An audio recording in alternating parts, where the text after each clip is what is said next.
My name is Claire Miller. I'm 33 years old, and if there's one thing I've learned, it's that being the dependable daughter doesn't mean being the cherished one.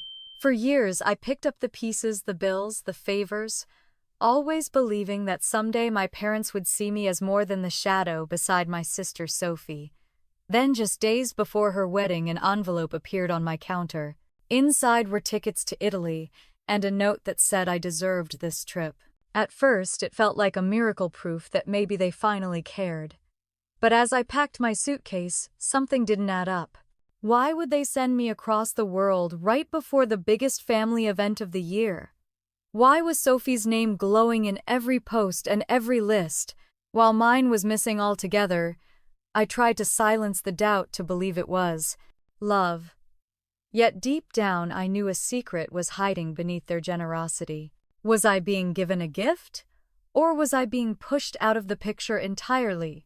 Stay with me because this story will make you question what family really means. Let me take you back to where it began. 3 days before my sister's wedding, I opened an envelope that had been sitting on the kitchen counter with my name on it.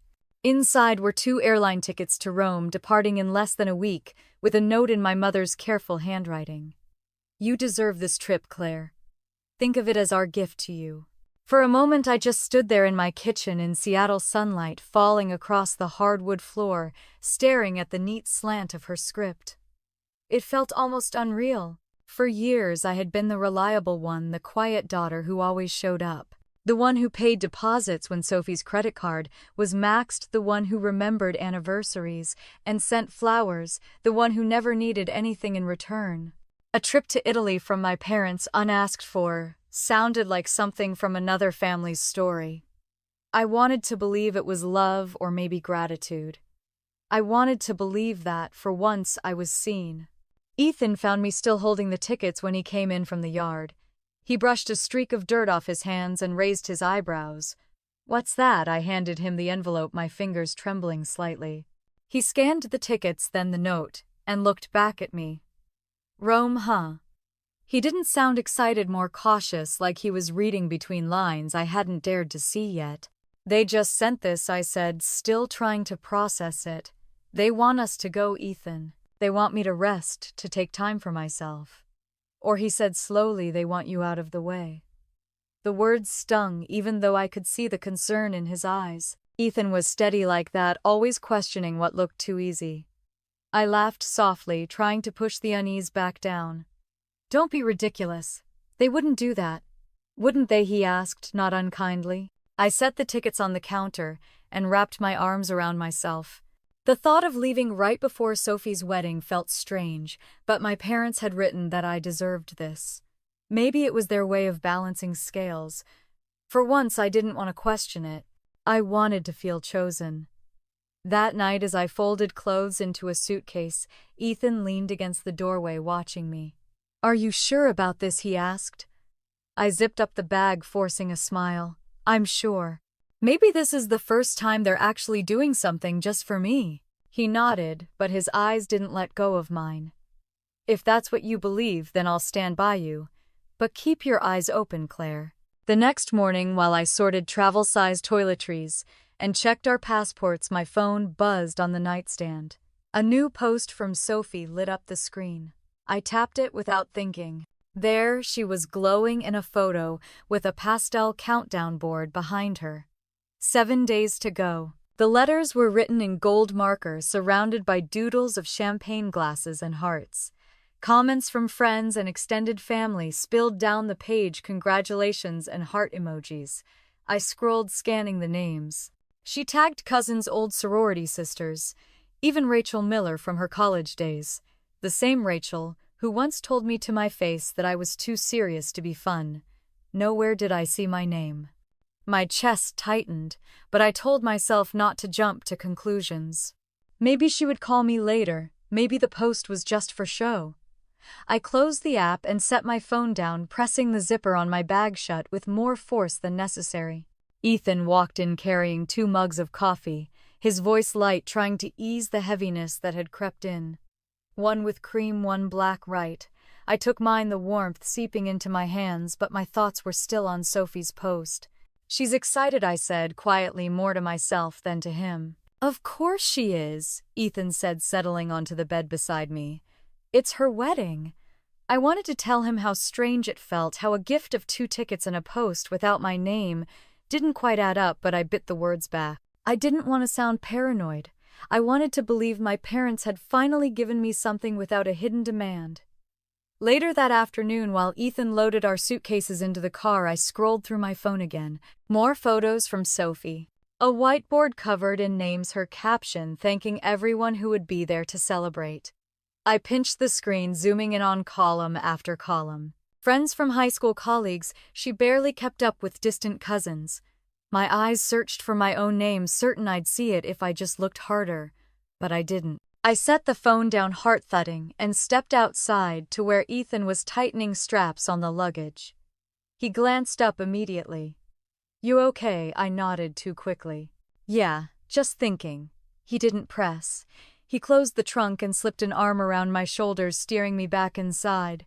"Let's just focus on the trip for now."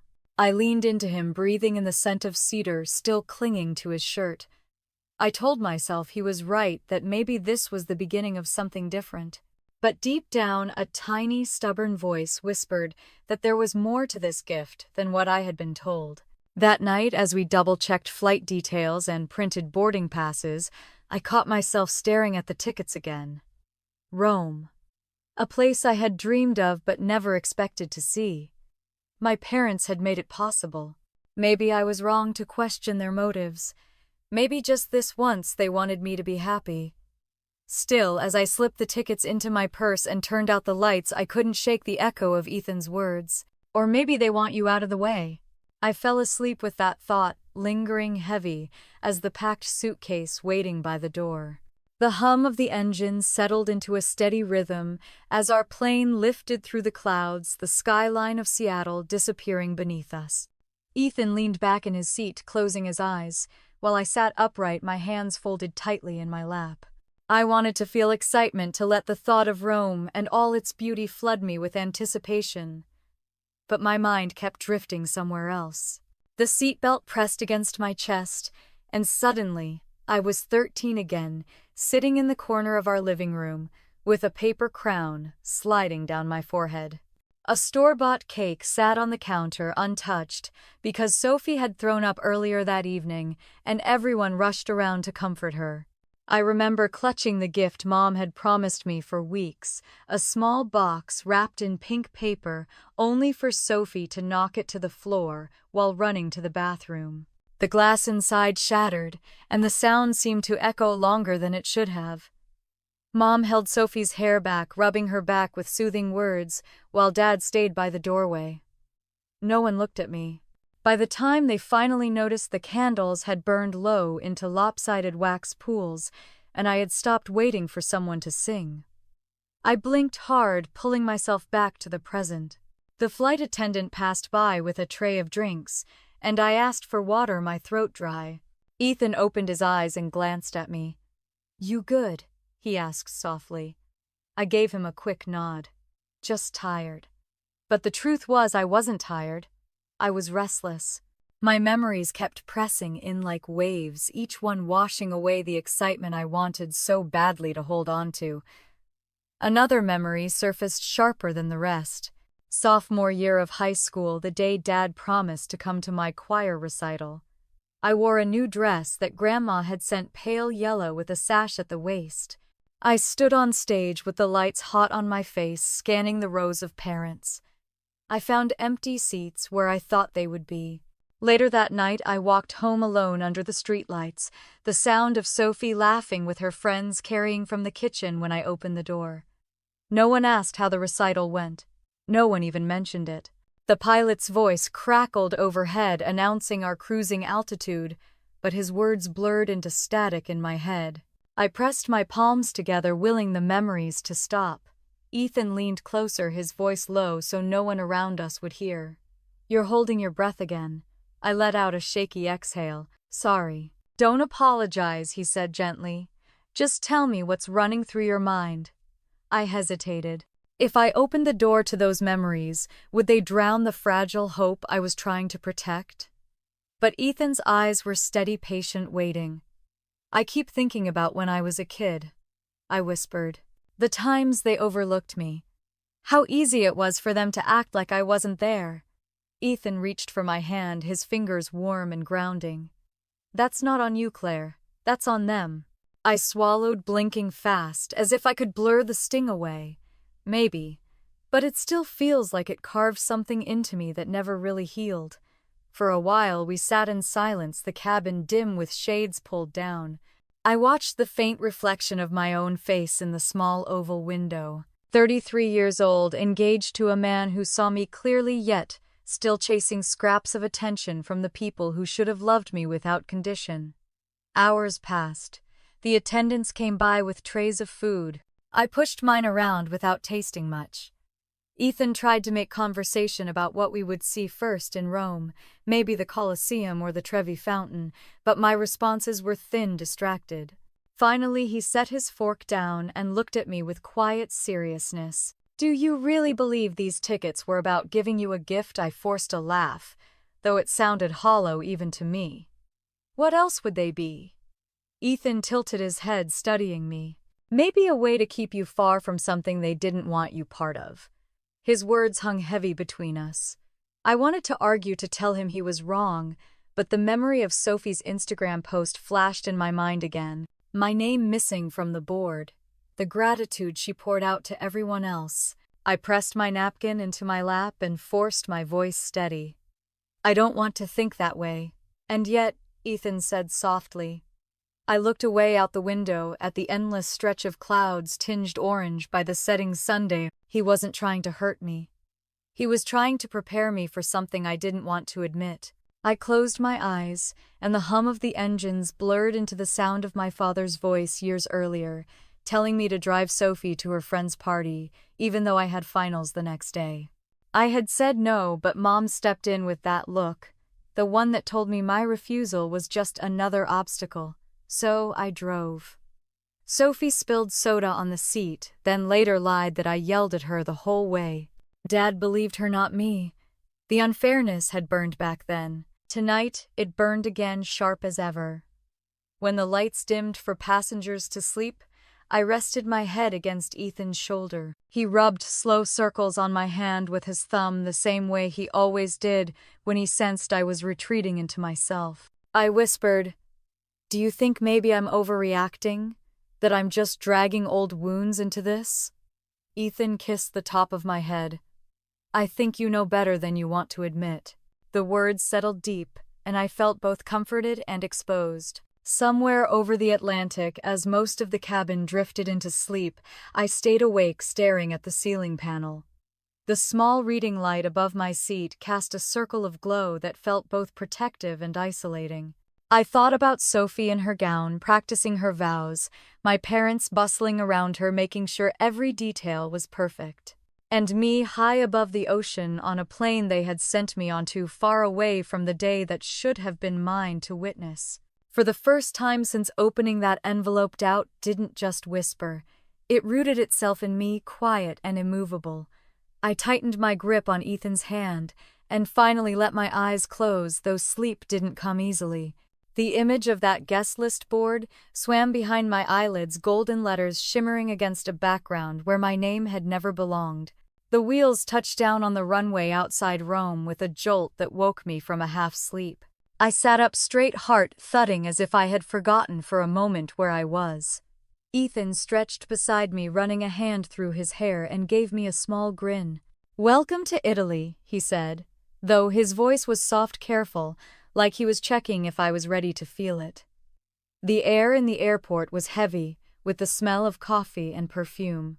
Italian words floated around us, musical and quick, and for a brief second, I let myself smile.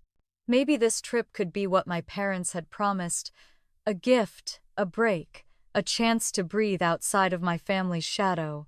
We checked into a small hotel near Piazza Navona, our windows opening to a view of cobblestones and pastel buildings with shutters thrown wide. Downstairs, cafe tables spilled onto the street, crowded with people sipping espressos and talking with animated hands. The sound of church bells rang across the square. Ethan pulled me toward the street, his excitement finally breaking through. "Let's see it, Claire. Come on." We walked for hours, weaving through crowds, stopping to admire fountains carved centuries ago, wandering into narrow alleys that smelled of garlic and fresh bread. At the Colosseum, I craned my neck, stunned by its sheer size. The late afternoon sun turned the stone golden, and for a moment I forgot about Sophie and my parents. I let myself just be a woman in Rome, standing next to the man who loved me. Later, as we ate pasta at a small trattoria, an older American couple sat at the table beside us. They introduced themselves as Mark and Linda from Ohio on their anniversary trip. Their voices carried a warmth that drew me in. They asked if we were newlyweds, and Ethan laughed, shaking his head. "Not yet. Soon." Linda's smile faltered for a second, her gaze drifting to her wine glass. "We celebrated our daughter's wedding once," she said. "She didn't invite us. Said we made her life too complicated." Mark added quietly, "She cut us out to impress people she barely knew. Haven't heard from her in 5 years." The air around the table shifted heavy. I wanted to say something comforting, but my throat tightened. Instead, I just nodded, feeling a sting in my chest. Ethan gave my hand a small squeeze under the table. On the walk back to the hotel, I couldn't shake their words. A daughter erasing her parents, a family breaking apart to protect an image. It sounded too close, too familiar, even though I wanted to believe my situation was different. The next day, we took a train north to Florence. The Tuscan hills rolled past the window, dotted with villas and tall cypress trees. I tried to focus on the scenery, but my phone buzzed in my bag, pulling my attention. It was a group message from my family. Photos of Sophie at her bridal shower, everyone laughing, glasses raised. No one mentioned me, not even a passing line. Ethan watched me scroll, his jaw tightening. "Say it out loud, Claire."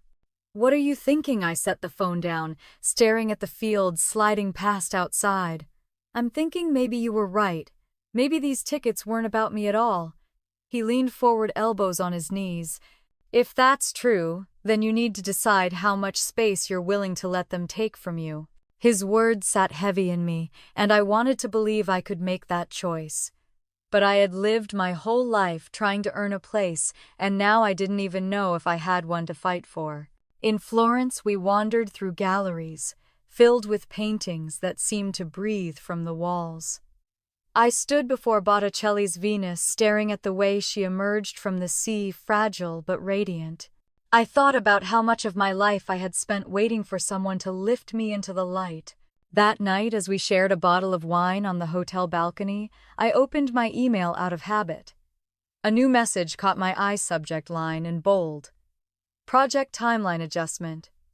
It was from my office in Seattle. The client had rescheduled the European launch, moving the date forward by 2 weeks. I scrolled, my chest tightening. The new date landed on the exact weekend of Sophie's wedding.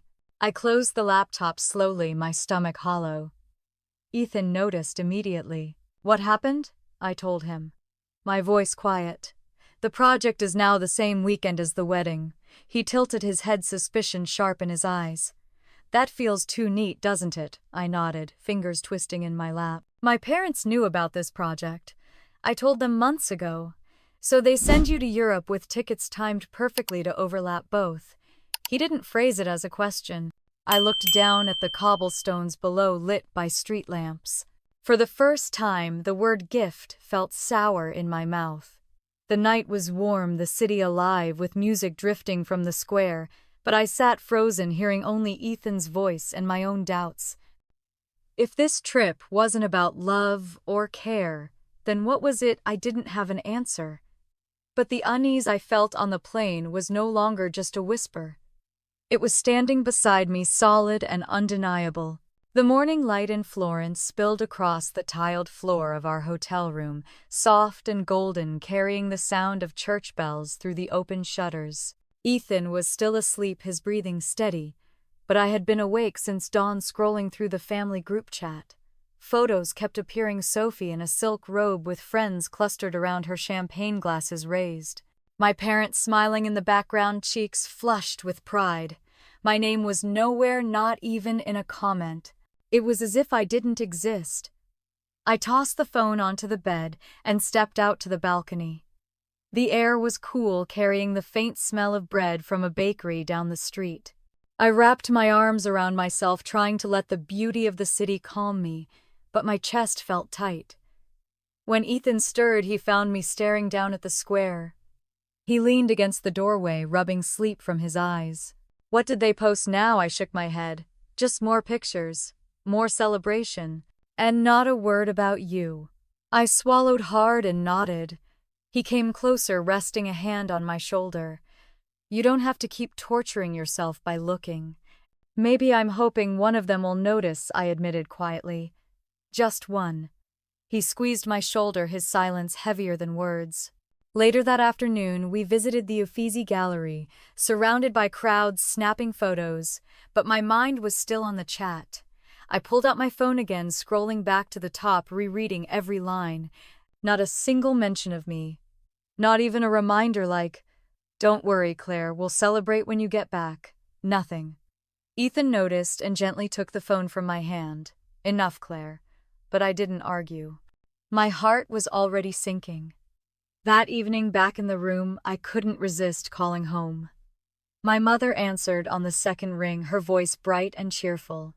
"Claire, sweetheart, how is Italy? It's beautiful," I said flatly. "Mom, why didn't anyone mention me in the group chat?" There was the briefest pause before she answered. "Oh, honey, don't overthink it. Everyone is just focused on Sophie right now. You know how weddings are." I bit down on my lip. "You told me this trip was a gift. You didn't say it was to keep me away."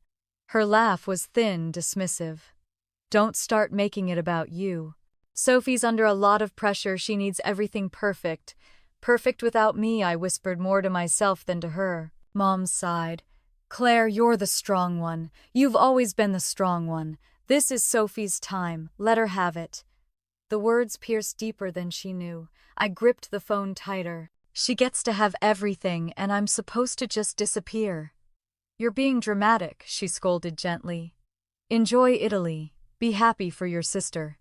I ended the call without saying goodbye, my hand trembling. Ethan was watching me from the desk, his face tense.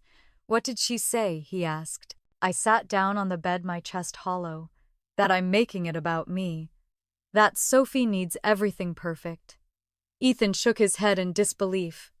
"So you get erased so she can look flawless?" I didn't answer. My throat felt too tight. Minutes later, my phone buzzed again. This time it was a private message, not from my mother, not from Sophie. It was from my cousin Tori. I hesitated before opening it. Her words appeared in a single line. "Did you know your name isn't on the guest list anymore?" I read it again, my stomach twisting. I typed back slowly. "What do you mean?" Almost instantly, she replied. "I saw the final seating chart at Aunt Carolyn's. You were crossed out, Claire. Replaced with someone else." My hand went cold. I stared at the screen, unable to breathe for a moment. Ethan leaned over, reading with me. His jaw clenched. I wanted to deny it, to call Tori mistaken, but deep down I knew. The tickets, the timing, the silence. It all clicked together in a way I didn't want to face. I typed one more message with shaking fingers. "Can you show me?" Tori's reply came a minute later. "I'll send you a picture. Just don't let anyone know it came from me." I closed the phone, my whole body heavy. Ethan sat beside me, pulling me into his arms, and for the first time since we landed in Italy, I couldn't stop the tears. The city outside was alive with music and laughter, but in that room the truth pressed in around me. I hadn't been sent to Rome for love or kindness. I had been sent here to vanish. The picture came through just after midnight, the glow of my phone, lighting up the dark hotel room. Ethan was asleep beside me, one arm draped across his chest, but I lay awake staring at the screen. Tori had kept her promise. The image showed a whiteboard covered in names, written neatly in rows, each assigned to tables. My eyes scanned down the list past cousins and aunts' family friends I hadn't seen in years. Even old sorority sister Sophie hadn't spoken to since college. Then I found it. My name written in black marker, a thick line drawn straight through it. Next to the strike, 3 letters stood in cramped handwriting. TBD, catering staff. For a long moment I couldn't move. My chest tightened until it felt hard to breathe. I zoomed in half hoping it was a mistake, that maybe Tori had sent me someone else's chart. But it was my name erased, like I was nothing more than a placeholder. I set the phone down carefully on the nightstand, though my hands shook so badly I nearly dropped it. I pressed my palms to my face, willing the tears not to come. I had cried too many times over this family, too many nights convincing myself to be stronger, to be understanding. But tonight, in the stillness of that hotel room in Venice, I felt something shift. Ethan stirred and rolled toward me, his voice thick with sleep. "Claire." "What is it?" I hesitated, then handed him the phone. His eyes adjusted to the screen, and when he saw the image, his mouth tightened. He looked at me, searching for words, then shook his head slowly. "They really did it." I pulled the blanket tighter around me, trying to shield myself from the sting. My parents had bought me a trip to Italy, smiling, while they crossed my name off my sister's wedding list. A gift that wasn't a gift at all. Ethan sat up, his hand covering mine. "You don't deserve this. Not one bit." I wanted to answer, to say something, but my throat was raw. Instead, I leaned against him, letting the warmth of his body anchor me while my mind replayed every moment I had excused, every time I had told myself my parents loved me in their own way. Morning came with bright light spilling through the curtains, but it felt like the world had dulled. We stepped outside to the canal gondolas, swaying gently, tourists laughing as they climbed aboard. The city was alive, but inside me there was only quiet. Ethan suggested we take a ride. Maybe it would distract me. We settled into a gondola, the boatman humming softly as he pushed us through the water. The buildings rose on either side, paint faded from centuries of weather, windows draped in flower boxes. It should have been beautiful. It was beautiful. But all I could see in my mind was that whiteboard my name struck out with no hesitation. I let my fingers trail in the water, cool against my skin. Ethan watched me closely. "Say what you're thinking, Claire," I whispered. "They planned this from the start. They wanted me gone." He didn't argue. He didn't try to soothe me with false comfort. He just nodded, his hand covering mine, letting me have the truth. That night we ordered dinner back at the hotel, sitting on the small balcony with plates of seafood pasta.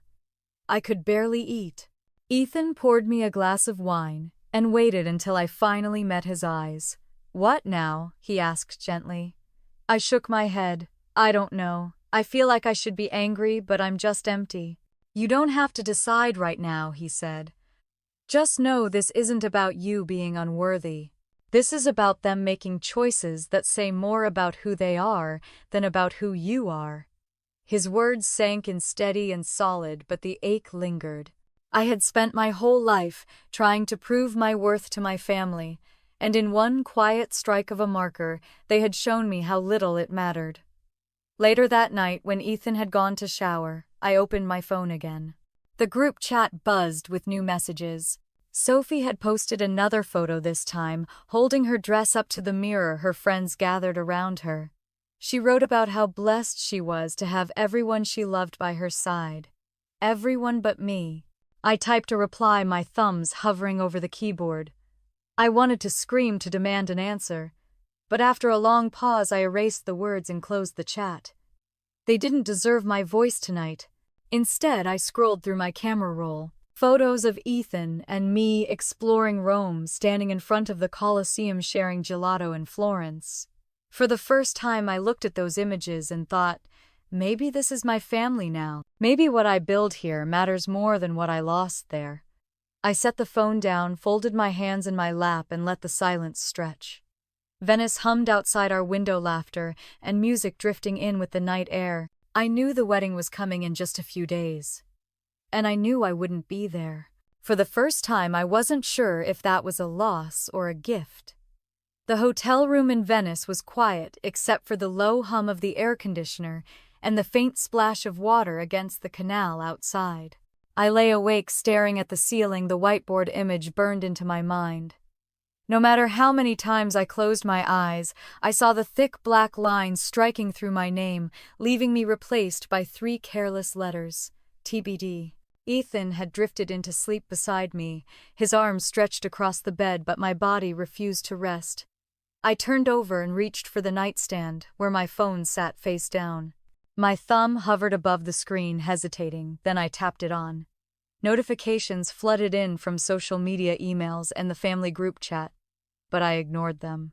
Instead, I opened my photos, scrolling backward through memories of years I had carried more than my share. One memory pressed hardest against me. The summer after college, when Sophie begged for a car she couldn't afford. She had charmed Dad into co-signing the loan, but when payments piled up and she missed deadlines, Mom called me. She framed it like a favor, a temporary help, until Sophie got back on her feet. I handed over nearly everything I had saved from my first real job. Then months later, when Sophie rear-ended a truck and the car was totaled, Mom called again, her voice sharp. She said Sophie was devastated and that I should not make it harder by asking for repayment. Somehow I ended up the villain, the selfish one who dared to expect fairness. I remembered how Ethan, back when we first started dating, had listened quietly as I vented. He had asked a single question. "Why do you keep letting them do this to you?" I hadn't been able to answer then. Tonight, the question echoed louder than ever. The clock ticked past 2 in the morning. I slipped out of bed, pulled the hotel robe around me, and stepped onto the balcony. The air was cool, carrying the smell of salt and distant smoke. A gondola drifted silently by the oar, dipping into the black water. I leaned against the railing, the marble cold under my hands, and whispered to myself, "They really don't want me there." Behind me, the door creaked open. Ethan stepped out, hair tousled, eyes heavy with sleep. "You, okay?" I shook my head, tears stinging before I could stop them. I told him about the car, about the money, about how my mother had turned every sacrifice into an accusation. Words spilled out like water breaking through a dam. Ethan listened without interrupting, his hand steady on my back. When I finished, he exhaled slowly. "You've carried them on your shoulders for too long. They don't even see it." I wiped my eyes with the edge of my sleeve. Maybe I thought if I gave enough, they would finally choose me. Ethan's voice was soft but firm. "Maybe it's time to choose yourself instead." We stood together in silence, the night pressing close, until finally he drew me back inside. He made me lie down, his arm curled around me like a promise, and I drifted into a restless sleep. By morning, I felt heavy, as if the night had drained me of something I hadn't realized I was still holding. Ethan suggested we go for a walk to clear my head. We wandered through narrow streets, the city waking up around us, vendors opening stalls of fruit and flowers, children in uniforms rushing past with backpacks bouncing. I tried to focus on the life around me, but every time my phone buzzed in my pocket, my stomach tightened. Back at the hotel, I finally gave in. I unlocked the screen and opened TikTok, expecting distraction. Instead, a video froze me in place. A wedding rehearsal clip, shaky but clear, tagged with Sophie's name. She stood in the center of the frame in a simple white dress, her bridesmaids fluttering around her, but the camera caught more than the decor. It caught Andrew, her fiancé, his jaw tight, his eyes darting away from her. He muttered something to a groomsman, then walked quickly out of frame. I replayed the clip, my pulse quickening. At first I thought maybe it was nerves, but the comments told another story. Someone wrote, "He doesn't look happy." Another said, "Red flag all over." I turned the volume up and listened carefully. In the background, Sophie's voice carried sharp and impatient. She said, "He's being ridiculous, it's fine."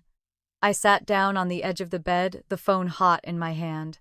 Ethan came out of the bathroom, towel around his shoulders, and saw my face. "What is it?" I handed him the phone. He watched the clip twice, his brow furrowing.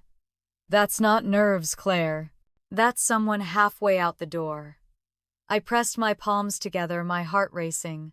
I didn't know whether to feel vindicated or sick. My family had erased me to keep things perfect, and here was Sophie's perfection, unraveling on camera for strangers to see. Ethan sat beside me, slipping his hand over mine. Maybe you don't need to lift a finger. Maybe they're doing the work for you. I stared at the screen again, the video looping Sophie's laugh, brittle Andrew's face stone cold. For the first time in days, I felt something other than sorrow. It wasn't triumph, not yet. It was something quieter, like the first crack in a dam. The phone buzzed again, another video notification waiting, but I didn't open it. I set it face down on the bedspread, the sound of the city outside, filling the silence between us. Something told me this was only the beginning. The following afternoon, I sat on the balcony of our hotel in Venice, with a cappuccino cooling in front of me, scrolling through my phone. Notifications buzzed nonstop, one after another, and when I finally opened them, my breath caught. A flood of videos had been posted from Sophie's wedding. Not polished photographs. Not staged smiles, but shaky phone recordings that told the truth no one could spin. The first clip showed the aisle lined with flowers, Sophie, standing at the front of the church with her veil pinned high. Her face was radiant, but her hands fidgeted with the bouquet, knuckles pale. The camera shifted and caught Andrew walking down the side, his steps too fast, his shoulders stiff. He stopped at the altar, looked at Sophie, then turned and walked straight back down the aisle. Gasps filled the audio, followed by a stunned silence. I replayed it 3 times, my chest tightening with each view. This was no rehearsal, no nerves. He had left her at the altar. Another video started automatically. Sophie was on stage, clutching the microphone, mascara streaking down her cheeks. Her voice cracked as she tried to explain, but her words collapsed into sobs. Guests shifted uncomfortably, some standing, some whispering. A bridesmaid tried to put an arm around her, but Sophie pushed her away. The crowd murmured like bees disturbed in their hive. I pressed a hand to my mouth. My sister, the golden child, unraveling in front of hundreds, her perfect day dissolving into chaos. Ethan stepped out, towel slung around his neck from a morning run. He caught sight of my face and froze. What happened? I handed him the phone. He watched the clips, his jaw hardening, his eyes narrowing. When he set it down, he exhaled slowly. So much for perfect. The next video played before I could stop it. It showed the reception hall guests huddled in small groups, some shaking their heads, others pointing toward my parents. And then I saw her, my grandmother Margaret, her gray hair neatly pinned, standing with a glass of water in her hand. She raised her voice over the noise. You wanted to cut your own daughter out to keep up appearances, and look at what happened. This is on you. The room went still. Even through the shaky recording, I could feel the weight of her words. My mother turned pale, my father pressed his lips tight, and Sophie sobbed harder. I sank back in the chair, tears welling. Grandma had said it out loud, the thing no one else dared to.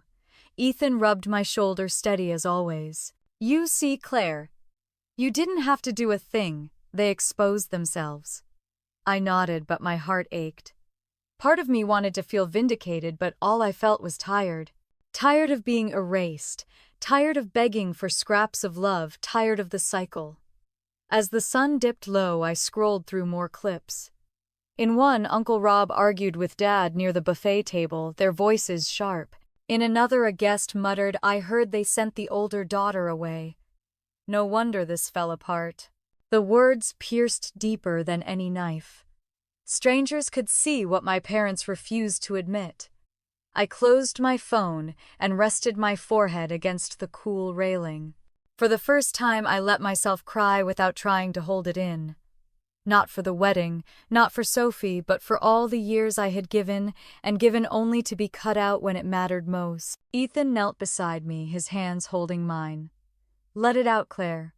You don't owe them your silence anymore. The gondolas moved slowly beneath us, their lanterns glowing against the water, but I barely noticed. I stayed there until the night wrapped itself around the city, until my tears dried into salt on my cheeks. I didn't know what tomorrow would bring, but I knew something had shifted. The picture-perfect life my parents tried to protect had shattered in full view of the world, and I was no longer the one on the outside. They were.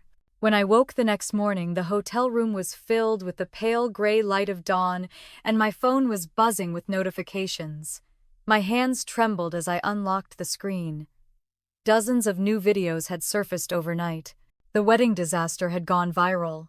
One clip showed my father standing red-faced, pointing a finger at my Uncle Rob near the dessert table. Their voices were raised, the words sharp and ugly. People around them stepped back, some recording, others shaking their heads. My father shouted about wasted money, about appearances, about how no one had listened to him. Rob shot back that all of this was bound to happen the moment they decided to erase me. Another video captured my mother sitting in a corner of the reception hall, her shoulders slumped, mascara smudged under her eyes. She looked smaller than I had ever seen her, clutching a napkin in her hands, as if it could hold her together. The noise of the party swirled around her, guests whispering, children tugging at their parents' arms. No one seemed to comfort her. I closed the phone, my stomach turning, but it buzzed again almost instantly.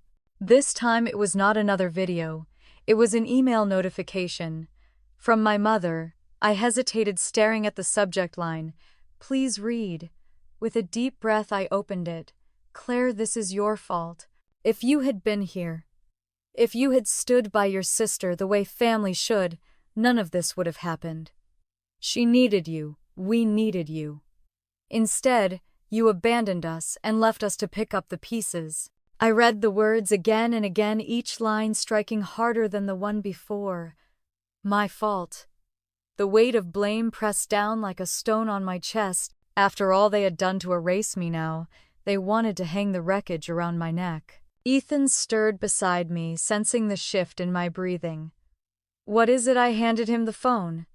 His eyes scanned the email quickly, his jaw tightening as he read. He set it down and looked straight at me. Claire, this is manipulation. This isn't truth. But the words had already crawled inside me. I wrapped my arms around my knees, rocking slightly. Maybe she's right. Maybe if I had been there, Andrew wouldn't have walked away. Maybe I could have stopped it. Ethan knelt in front of me, his voice firm but gentle. Don't do that to yourself. You didn't chase Andrew off. You didn't erase your own name. They did this. I shook my head, struggling to push away years of being told I was selfish whenever I asked for fairness. The script in my family had always been clear. Sophie shines and I absorb the shadows. The day dragged on slowly. I tried to distract myself by walking with Ethan through the narrow alleys of Venice, past mask shops and stalls selling glass-blown trinkets. The colors should have been dazzling, but everything felt muted, like I was moving through water. Ethan bought me a small glass pendant shaped like a heart, holding it out with a smile. I tried to return the smile, but it faltered halfway. That afternoon I sat by the hotel window with the pendant turning slowly in my fingers. My phone buzzed again. Against my better judgment, I opened it. Another email from my mother. You don't get it, Claire. Sophie was humiliated and everyone is looking at us like we are failures. If you had been here, people would not be pointing fingers. You let this happen. My breath caught. I pressed my forehead against the cool glass of the window. The canal below was alive with boats, children laughing, water slapping against stone. But her words drowned everything out. Ethan came over and sat beside me. Did she write again? I nodded. He reached for my hand. Then you need to make a choice. Keep letting her poison you or finally cut the cord. I stared at him, my throat dry. Cutting the cord sounded final, terrifying, like stepping off a cliff into the unknown.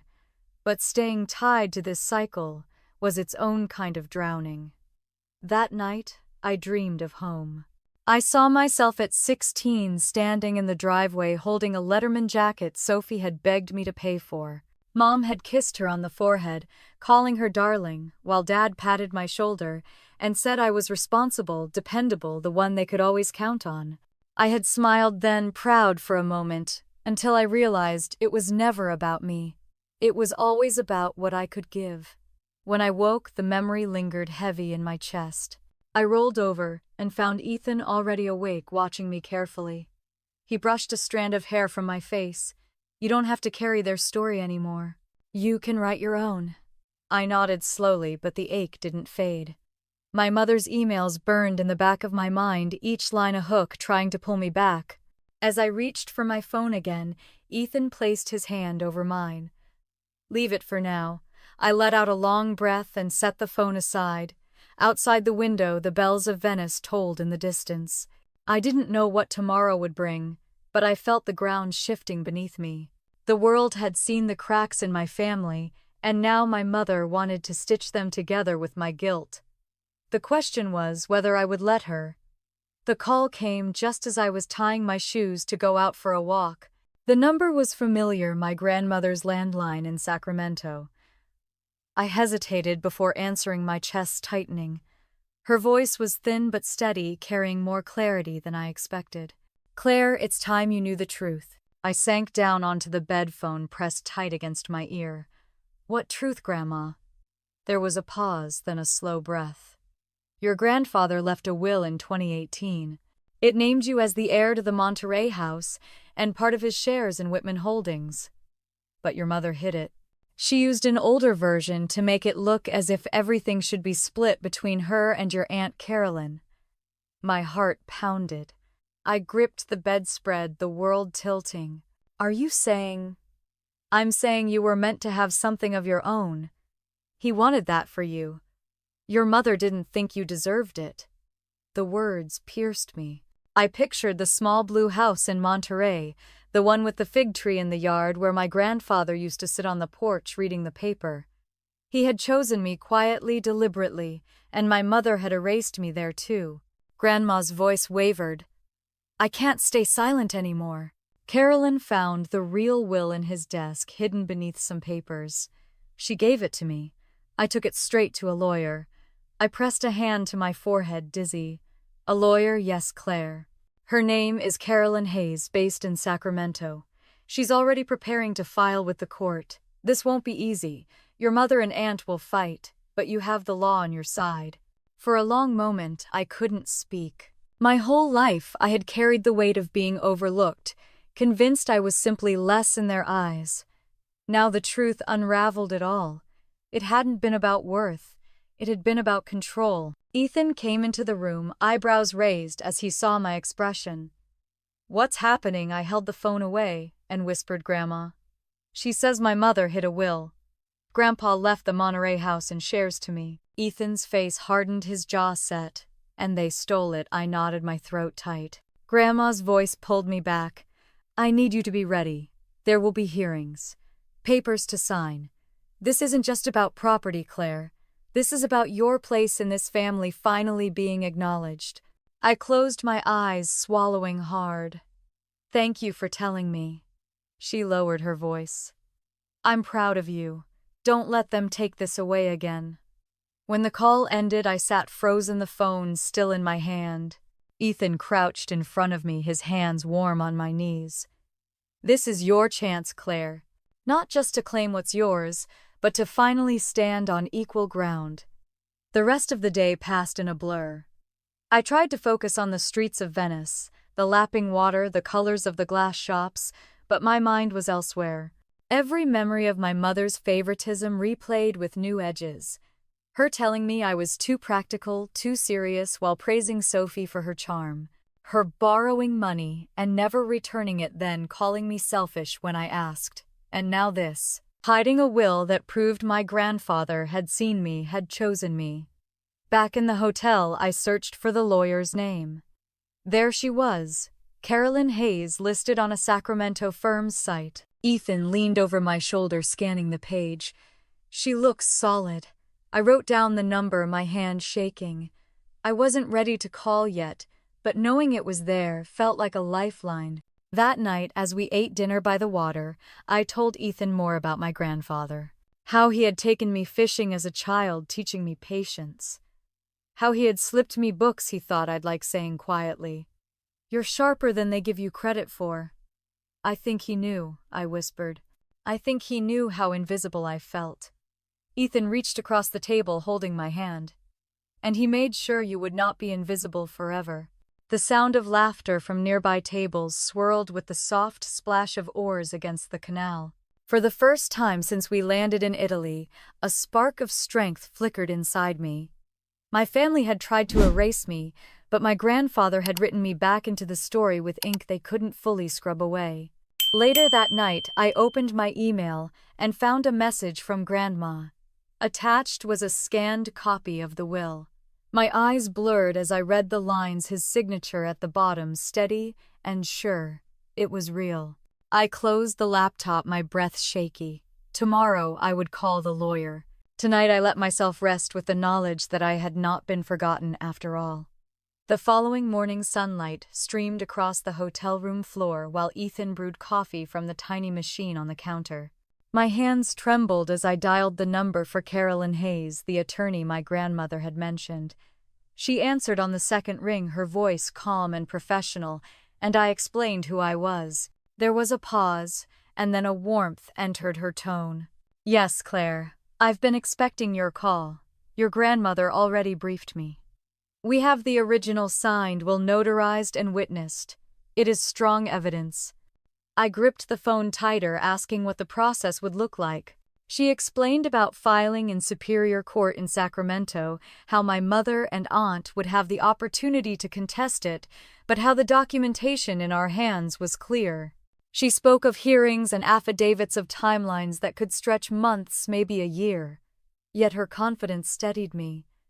She said, "You have more power than you realize, Claire." After we hung up, I sat with the coffee. Ethan handed me staring out at the canal. I whispered, "They're going to hate me for this." Ethan squeezed my shoulder. "They already tried to erase you. This is not hate, this is justice." Later that day, we walked through the narrow alleys of Venice, the weight of the call clinging to me. My phone buzzed nonstop. Messages from cousins I barely spoke to, a few even from old college friends. They had seen the viral wedding clips spreading across TikTok and Instagram. Sophie crying at the altar, Trevor storming away, guests whispering. Strangers were commenting too, piecing together the story, and somehow my name had slipped into the threads. One video caught my attention. It was shaky footage of Sophie sitting on the floor in her gown, mascara streaked down her cheeks, scrolling on her phone while whispers filled the room. A caption read, "She's seeing it now." I felt a strange hollowness watching it. Not triumph, not pity, just the eerie recognition of a pattern repeating itself. Sophie had always blamed others, always refused accountability. Now the whole world could see it. That evening my phone buzzed again, this time with an email notification. The sender was unfamiliar, but the subject line made my stomach twist. "Please, your family needs you." I opened it and read the words quickly. They said Sophie was being torn apart online, that people were cruel, that only I could step in and help salvage her reputation. My chest tightened. Not a single word of apology, no acknowledgement of what had been done to me, just another demand. Ethan noticed my expression. "What now?" I handed him the phone. He read and shook his head. "They still think you owe them." I closed the email and pressed delete. For the first time in years, I felt the weight lift rather than settle deeper. I didn't have to reply. The next morning, over breakfast on the terrace, Ethan slid his tablet across the table. "Look at this." It was an article from a news site, the headline bold. "Viral Wedding Meltdown of the Clay Family." Below was a montage of clips, and at the bottom a section of commentary. One line stood out, repeating in my mind. Sources close to the family say a sister was excluded from the wedding despite years of support. I set the tablet aside and sipped my coffee, the citrus tang from the Italian roast sharp against my tongue. They were talking about me without my name, but it was enough. People were beginning to see. Later that day, we took a water taxi across the lagoon, the breeze cool against our faces.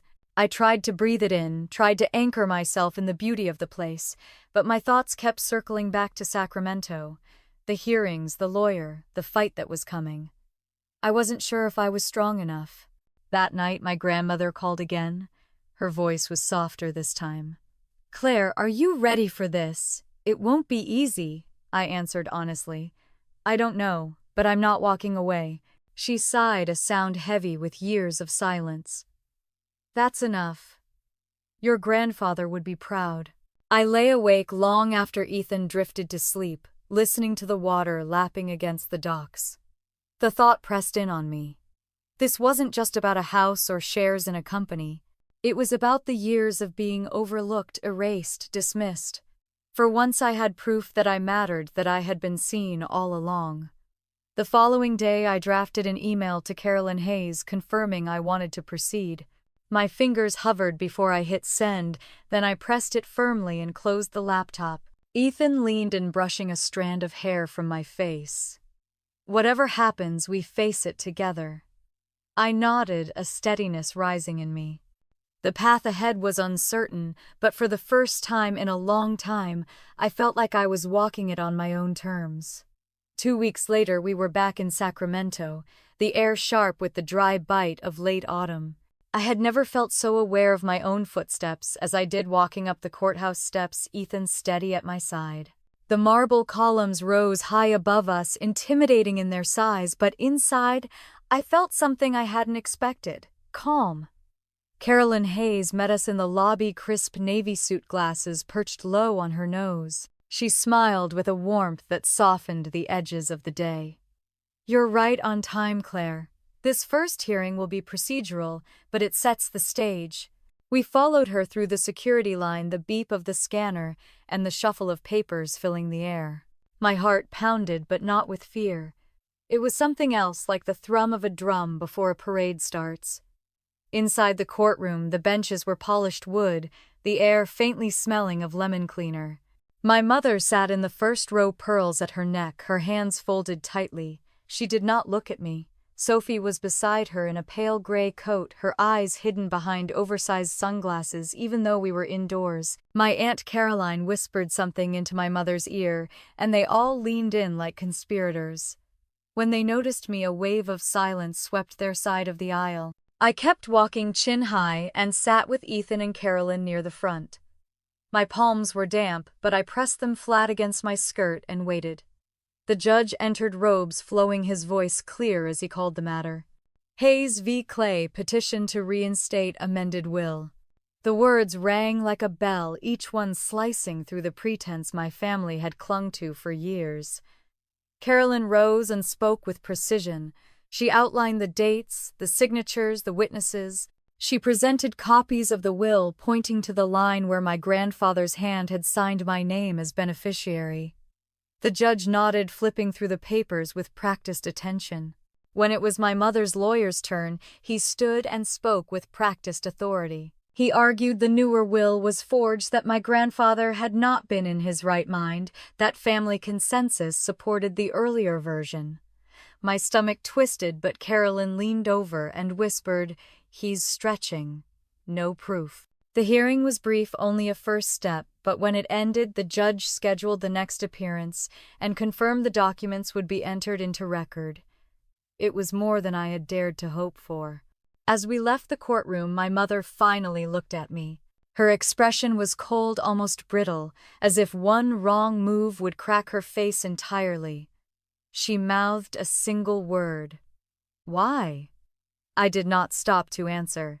Outside the courthouse, reporters had gathered, their cameras flashing, their voices overlapping with questions. "Is it true your sister excluded you from the wedding?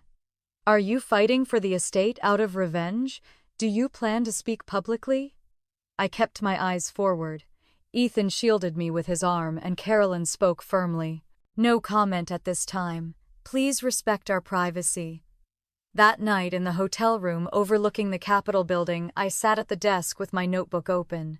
The city glowed in golden patches through the window. I wrote about the courtroom, about my mother's pearls, about the silence that had filled the benches when I walked in. I wrote about the way Sophie kept her sunglasses on like a shield, and how it only made her look smaller. Ethan read over my shoulder quietly, then pressed a kiss to my temple. "You're not just recording this, Claire. You're reclaiming it." I closed the notebook and let the weight of his words settle. He was right. For years, I had swallowed the narrative they fed me. Now, for the first time, I was writing my own. The following morning, as we prepared to leave for the airport, I checked my phone. A message blinked from an unknown number. It read, "You'll regret this." My chest tightened, but I deleted it without hesitation. It did not deserve space in my day. We boarded the flight back to Austin in silence. As the plane lifted into the sky, I pressed my forehead against the window, watching the ground shrink below. I thought about the months ahead, the hearings, the questions, the weight of old wounds finally brought to light. But more than that, I thought about the look in my mother's eyes, brittle and desperate, and I realized something. For the first time in my life, I wasn't the one being erased. They were. And that truth was louder than any of their whispers. Back in Austin, the air felt softer than it had in weeks, the familiar hum of cicadas filling the evenings, as Ethan and I settled into our townhouse near Lady Bird Lake. I thought coming home would bring back the old weight of family, but instead I felt something lighter, as though I had finally set down a burden I had been carrying since childhood. The first week back, I received an email from Carolyn. She wrote that the case was moving forward smoothly, that the judge had accepted the newer will into preliminary record, and that our position was stronger than ever. She reminded me that there would be hearings and depositions ahead, but her tone carried no fear. It carried certainty. Ethan and I celebrated with a quiet dinner-at-home pasta, with too much garlic, and a bottle of wine we had saved for years. As we ate, I told him I was finally beginning to understand something.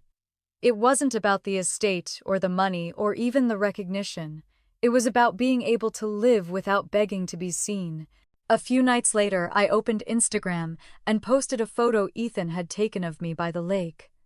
No makeup, hair pulled back, the water glimmering behind me. The caption was short.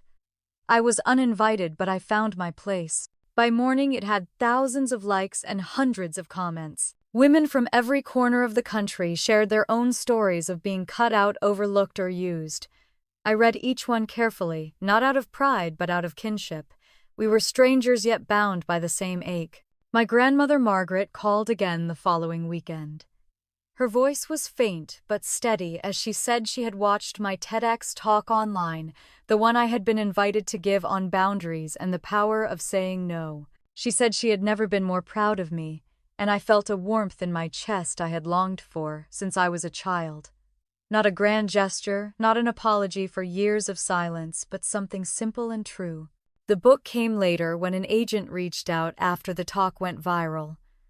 I hesitated at first, but Ethan reminded me I had already lived the story, so why not put it into words others could hold in their hands? I titled it, "Deleted from the Guest List," and it wasn't a revenge memoir, but a journey of learning when to stop chasing what hurts you. Writing it was painful in places, liberating in others, and when it finally hit the shelves, I held the first copy with tears running down my face. By then, Sophie had all but disappeared from social media. After months of trending hashtags and countless videos dissecting her wedding, she pulled away from the spotlight. My mother stopped reaching out entirely, not even for birthdays or holidays. It used to sting, that silence, but now it was a gift. Peace in the absence of noise. Ethan and I built a life filled with simple joys. Walks by the lake in the mornings, dinners on the back deck, trips we planned not to escape but to explore. We laughed more than we worried. And for the first time in years, I woke up each day without the heaviness of old expectations pressing against my ribs. Sometimes, on quiet evenings, I thought about the courthouse and the way my mother's eyes had looked when she realized she could no longer control the narrative. I thought about Sophie scrolling through her phone while her own wedding unraveled online. And then I let those thoughts drift away like smoke. They were pieces of a story that no longer belonged to me. The final hearing came almost a year later. By then, I was steady enough that walking into the courthouse did not make my heart race. The ruling confirmed what Carolyn had promised all along. The will stood, the estate was mine to manage, and my family's attempts to erase me had been exposed as lies. I did not celebrate in public. I did not make a statement. I simply walked out of the courtroom with Ethan's hand in mine and breathed in the Sacramento air one last time before flying home. Now, when I sit on the back deck with a cup of tea and the sun sliding down behind the trees, I think about all the women who wrote to me. The ones who said my story gave them courage to cut ties, to set boundaries, to stop apologizing for existing. I think about the power of telling the truth, not with anger, but with clarity. And I think about how healing is not loud. It is quiet, steady, and sometimes invisible until one day you realize you are breathing easier. If you are listening to this, and you know the pain of being erased, overlooked, or pushed aside, remember this. You do not need their invitation to live fully. You do not need their approval to stand tall. You have the right to set your own table and fill it with those who see you as you are. Thank you for staying with me through this journey. If this story touched you, share your thoughts in the comments, subscribe for more stories like this, and let me know what moments stayed with you most. Your voice matters here, and I hope you will be part of the conversations we continue together.